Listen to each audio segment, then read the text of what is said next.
Autorresponsabilidade. Seja como for, você é o único responsável pela vida que tem levado. Você está onde se colocou. Tudo é absolutamente mérito seu, por meio de suas ações conscientes ou inconscientes, da qualidade de seus pensamentos, comportamentos e palavras ou até mesmo pelas crenças que se permitiu ter. Essa afirmação pode parecer muito dura, pode soar até mesmo como uma acusação. Peço que não a entenda dessa forma, mas como uma realidade libertadora. A crença de que foi você quem se colocou ou pelo menos, se permitiu estar onde está é muito salutar. Afinal, se foi você quem se colocou na situação atual, por pior que seja ou esteja, você foi o timoneiro de sua vida, foi o responsável, o condutor do destino. Como condutor, como timoneiro, você obteve resultados, e não fracassos. Dentro dessa perspectiva, se está insatisfeito com os resultados obtidos, basta reconhecer que suas escolhas e caminhos não têm sido satisfatórios, e então, direcioná-los de forma autorresponsável, objetiva e consciente, pois nada é coincidência. O que você está vivendo não são fatalidades do destino e você não é vítima de ninguém nem das circunstâncias. Autorresponsabilidade é a crença de que você é o único responsável pela vida que tem levado, sendo assim, é o único que pode mudá-la. Paulo Vieira. Pensando dessa maneira, sendo e se comportando como o autor de sua história, você poderá se colocar em qualquer outro lugar, poderá escrever e reescrever seus caminhos e escolhas. A autorresponsabilidade lhe dá poderes e o capacita a mudar o que deve ser mudado para continuar a avançar na direção dos seus objetivos conscientes e de um equilíbrio e plenitude. É importante saber que todas as nossas mudanças e conquistas se iniciam depois de assimilarmos esse conceito, e passarmos a viver de acordo com ele. Como tudo na vida, acreditar ou não em qualquer coisa é uma questão de opção. Acreditar que você é o único responsável pela vida que tem levado também é uma questão de escolha. Prefiro acreditar que criamos nossas experiências, seja por palavras, comportamentos, pensamentos e ou sentimentos, e que a nossa maneira de falar, agir, pensar e sentir gera resultados palpáveis.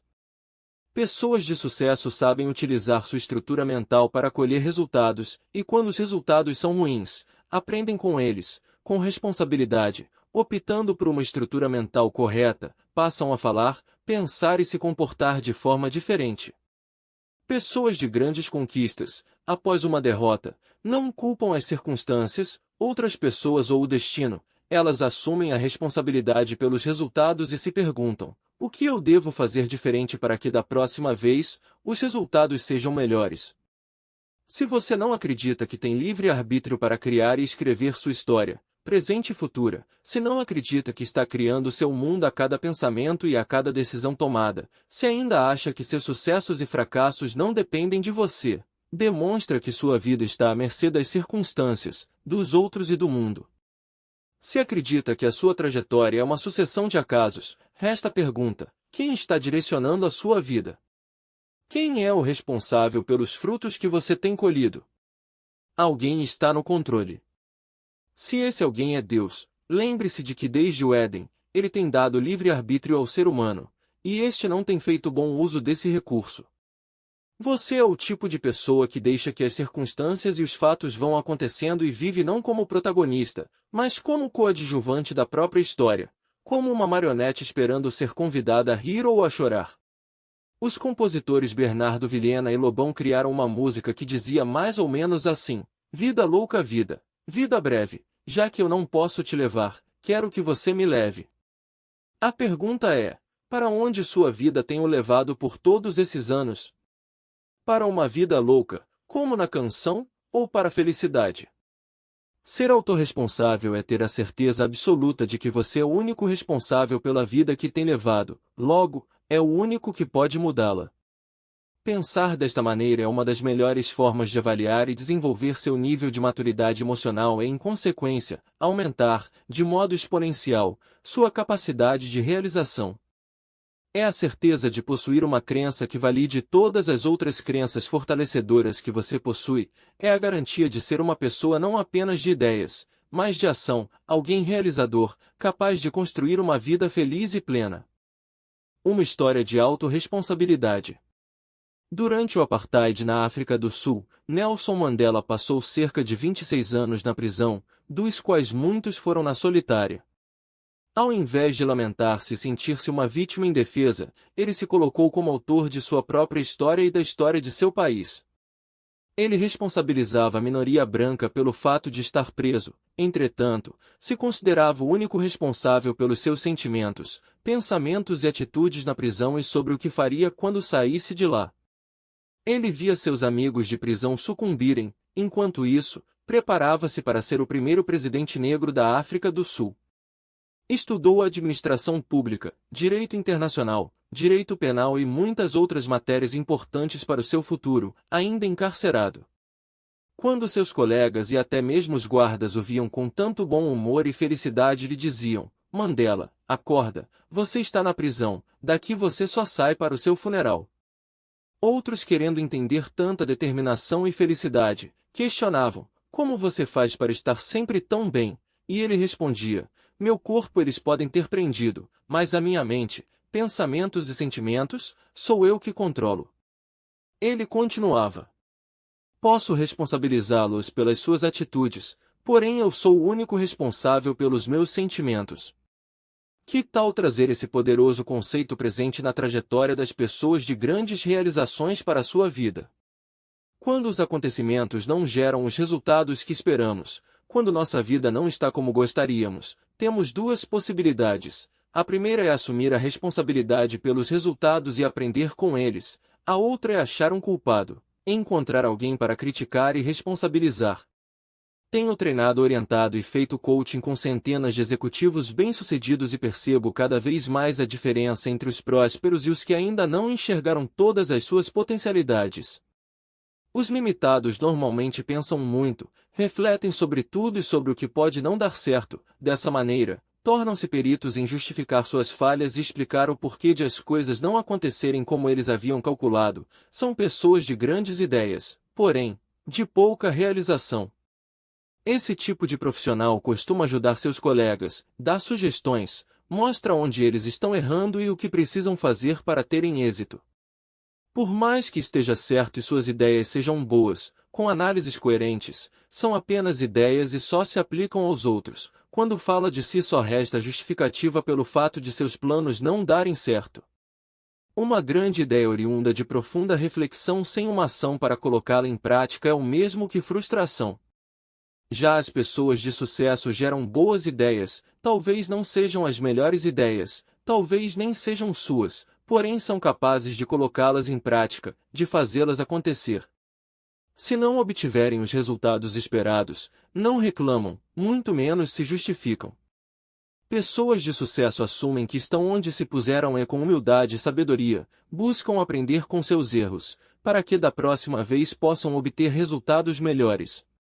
Lembre-se, as pessoas de sucesso não costumam desistir dos seus objetivos, elas aprendem com seus erros e perseveram, persistem nos seus objetivos, só que desta vez fazendo diferente, comportando-se, pensando e sentindo diferente.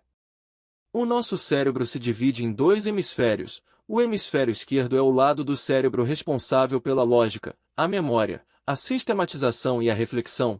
É aí que reside toda a nossa capacidade de elaborar ideias, planejar, conjecturar, onde reside o tão falado, porém hoje esquecido, QI, quociente de inteligência. Já o lado direito do cérebro é o responsável pelas emoções, os sentimentos, os pensamentos involuntários, a inconsciência, a intuição e as crenças. É o lado responsável pela nossa capacidade de realização, onde reside o atualmente famoso QE, quociente emocional, assunto tão abordado por Daniel Goleman. Dessa maneira, próspero e vitorioso é o ser humano que consegue integrar essas duas áreas do cérebro, ter grandes ideias e conseguir agir para pô-las em prática. Se eu tivesse, porém, que escolher entre ter grandes ideias e reflexões ou ser realizador, eu elegeria o hemisfério direito e a capacidade de realização, mesmo que fosse um realizador de ideias medíocres. É melhor realizar ideias pequenas do que ter grandes e espetaculares ideias e não pô-las em prática. Tenho visto pessoas prosperarem muito, colocando em prática ideias velhas e batidas. Certa vez ministrei uma palestra para 200 professores de uma organização educacional, quando uma professora muito capacitada intelectualmente discordou sobre ser responsável por tudo o que vinha vivendo, sobre o conceito da autorresponsabilidade. Ela protestou e disse: a vida do ser humano é determinada pelo seu conhecimento e a reflexão que faz sobre tal conhecimento. Em seguida, ela citou Karl Marx, Rousseau, Einstein, Newton e outros cientistas e pensadores. De certo modo ela estava certa, ou melhor, ela estava 50% certa. De fato, a reflexão é muito importante. Porém, como já disse, sem a capacidade de executar e realizar meus planos e ideias, só me restará a frustração. Num contexto macro, tais pensadores e suas teorias são de vital importância, porém, num contexto pessoal e prático nenhuma teoria vale nada se ficarmos atados e imobilizados por reflexões e pensamentos, principalmente se essas teorias reforçam que somos meros espectadores, que não podemos mudar ou reescrever nossa história. Após ela ter se pronunciado com tanta fúria, sentindo-se acusada, apresentei a todos o que Albert Einstein pensava sobre o assunto. Penso 99 vezes e nada descubro. Deixo de pensar, mergulho no silêncio e a verdade me é revelada. Precisamos tomar cuidado para não fazer de nosso intelecto o nosso Deus. Ele tem músculos poderosos, mas não tem nenhuma personalidade. Realidade é meramente uma ilusão, embora bastante persistente. A imaginação é mais importante do que o conhecimento. Uma pessoa só começa a viver quando consegue viver fora de si mesma. Albert Einstein. Projetei um slide com esses dizeres de Einstein, ela copiou, na certa deve ter repensado bastante, em uma série de diálogos internos, e ansiosa, pediu que eu continuasse. Depois, ela me confidenciou, talvez a solução dos meus problemas existenciais esteja por aí. Quando essa professora tinha discordado, uma outra tentou puxar aplausos junto aos outros participantes, indo contra o conceito de autorresponsabilidade. Importante dizer que a outra professora, que também não concordava com o conceito, chegou com uma postura totalmente reativa, não participou de nenhuma dinâmica e manteve sua postura e fisiologia corporal em sinal de rejeição à instituição e ao momento. É certo que para aquelas duas professoras, suas vidas não estavam sob seus controles e as coisas não estavam como desejavam. Talvez elas continuem assim, até que se tornem capazes de se responsabilizar por seus destinos, até que parem de achar culpados por seus insucessos e frustrações. Para prosperarem, terão que parar de odiar o mundo, como se ele fosse o algoz, terão de parar de se tratar como vítimas, eliminando a atitude de autocomiseração. Como coach e treinador, tenho passado por todo tipo de empresas e conhecido os mais variados profissionais. Os autorresponsáveis são otimistas e motivados, independente das circunstâncias. Mesmo que não estejam sendo remunerados a contento, eles dão o seu melhor, mesmo que não sejam reconhecidos pela organização, continuam sendo produtivos e alegres, e quando as circunstâncias se tornam adversas e não interessantes, eles optam por não reclamar, não criticar, muito menos culpar a empresa ou dirigentes por se sentirem como se sentem. Eles buscam em si a solução e se não a encontram, vão em busca de seus objetivos, com ética, pedem licença para fazer o seu caminho e criar com responsabilidade a sua história, no caso, uma história de sucesso. Caso real 1. Vou contar uma história que ilustra bem a atitude de autorresponsabilidade. Sabrina era chefe de cozinha em um restaurante conhecido de Fortaleza. Ela me relatou que estava muito satisfeita nesse estabelecimento, a equipe com a qual trabalhava gostava bastante dela, as comidas eram elogiadas e tudo ia bem. Eu estava muito adaptada ao local, gostava de estar lá, mas o restaurante foi vendido para um grupo de fora do estado e com isso eles mudaram pessoas estratégicas no estabelecimento. Eu fui uma delas. Ela relatou que muitas outras pessoas também foram substituídas, mas ela não esmoreceu. Saí com a cabeça erguida de lá, pois eu sabia da qualidade do meu trabalho e também nunca parei de buscar inovações. As pessoas com quem ela trabalhava ficavam espantadas com a atitude, pois a jovem não ficou com raiva, nem brigou com ninguém. Apenas seguiu seu rumo. Ficar reclamando ou me sentindo vítima da situação não ia resolver nada. Aceitei a demissão, embora dolorosa, e segui minha vida. Cerca de 3 meses depois, Sabrina estava participando de um curso na área de gastronomia em São Paulo, quando conheceu uma representante de um restaurante português que estava buscando inovar e atingir o público brasileiro na cidade do Porto. Elas trocaram ideias e não demorou para que Sabrina fosse convidada a se tornar a chefe desse restaurante. Embora eu gostasse muito do meu antigo emprego, aqui eu pude crescer muito mais, e hoje sou ainda mais feliz e realizada. Eu convivo com pessoas de todo lugar.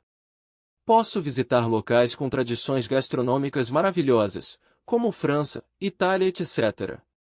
Além disso, não me distanciei tanto do Brasil, pois trabalho e fiz amizade com muitos brasileiros que vivem em Portugal. O restaurante vem fazendo tanto sucesso que recentemente, Sabrina foi convidada a se tornar sócia. Sem sombra de dúvidas, a atitude autorresponsável dela foi determinante para que conseguisse tal reviravolta. Os autorresponsáveis agem de forma ativa, eles vivem em primeira pessoa. São eternos aprendizes. Tenho visto muitos vendedores reclamando de suas empresas, dos seus preços não competitivos, de seus produtos, de seus chefes. Entretanto, tenho visto outros dentro das mesmas empresas e das mesmas equipes, gerando grandes resultados com as mesmas condições, circunstâncias e recursos. O que os diferencia? A atitude e a crença de que são os únicos responsáveis pela vida que têm levado, sendo assim, os únicos capazes de mudá-la. Na tempestade o pessimista reclama do vento, o otimista espera a tormenta passar e o autorresponsável ajusta as velas. Paulo Vieira, adaptação. Gostou desse conteúdo? Assista nossos outros audiobooks que também vão edificar a sua vida. Siga-nos em nossas redes sociais, Instagram, @SadiaNiguel, TikTok, @SadiaAudiobook. E não esqueça de inscrever-se em nosso canal Lendo no Escuro e ativar o sininho. Até mais!